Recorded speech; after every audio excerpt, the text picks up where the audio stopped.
Eu quero começar perguntando a vocês a respeito da ansiedade no câncer.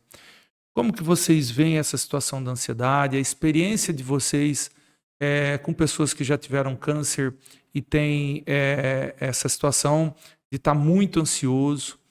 E eu queria que a gente esmiuçasse um pouquinho a respeito disso para poder ajudar em casa quem está passando por isso.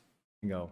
Eu acredito que o primeiro ponto, assim, né, é a gente entender que existem vários tipos de ansiedade, né? E quando nós falamos sobre ansiedade hoje, a gente está realmente falando sobre uma preocupação excessiva de coisas que não aconteceram ainda. Exatamente. Então, é exatamente você viver uma irrealidade dentro da sua realidade presente. Então, você recebe um diagnóstico, que é um diagnóstico realmente que já traz um medo, né? E vários outros exemplos, tanto quanto ruins e quanto bons.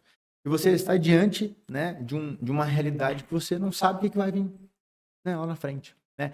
Na verdade, você, por mais que esteja diante de um diagnóstico, onde você tem um tratamento pré-estabelecido, onde realmente, né, tá contigo ou com outro profissional em relação da sua equipe e que você mostra, pô, os pontos positivos, negativos, está diante de algo que te amedronta.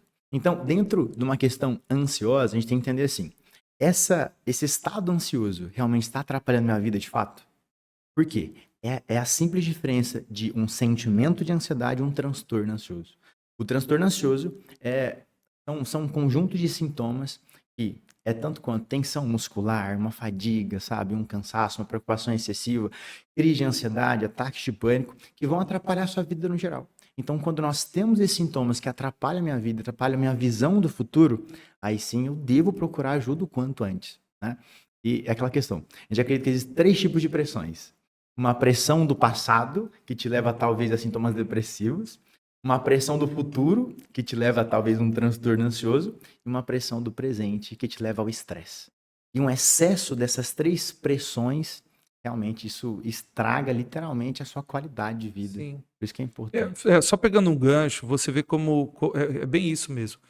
As pessoas, a maior parte das pessoas, em especial o homem, viu?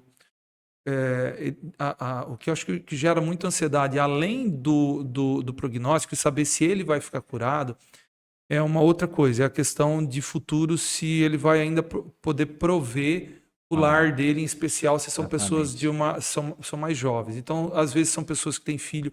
Infelizmente, nós estamos pegando câncer em pessoas muito jovens hoje. Então, esse tipo de situação acaba prejudicando muito, porque ele imagina que no futuro pode não estar mais aí para poder ver filho crescer e tudo Exato. mais, né? Então, por isso que a gente, né, George, a gente sempre preconiza e a gente orienta que seja feito um trabalho multidisciplinar com os Exatamente. psiquiatras, os psicólogos juntos, né?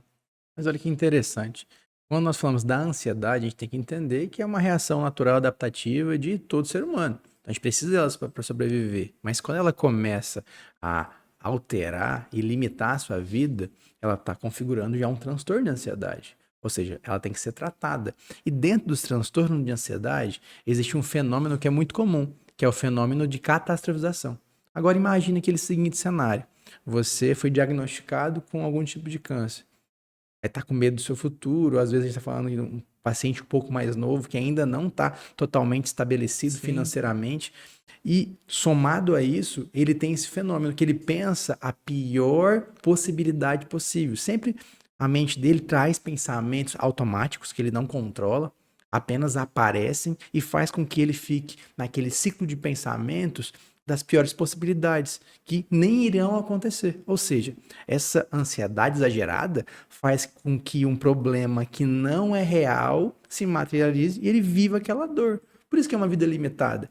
Ele já estava limitado por conta, talvez, da progressão da doença ou até os efeitos colaterais do tratamento, e ele acaba perdendo o restante do fôlego que ele tinha por conta da ansiedade. Então, por isso que a gente tem que trabalhar essa questão desse gerenciamento emocional para que ele tenha até o melhor resultado no seu tratamento.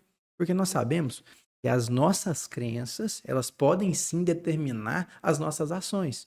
Então, se eu não acredito no tratamento e nem no meu prognóstico, a chance de que eu responda bem é mínima, porque eu não vou fazer o básico. vou perder o ânimo para continuar me exercitando, para continuar me alimentando.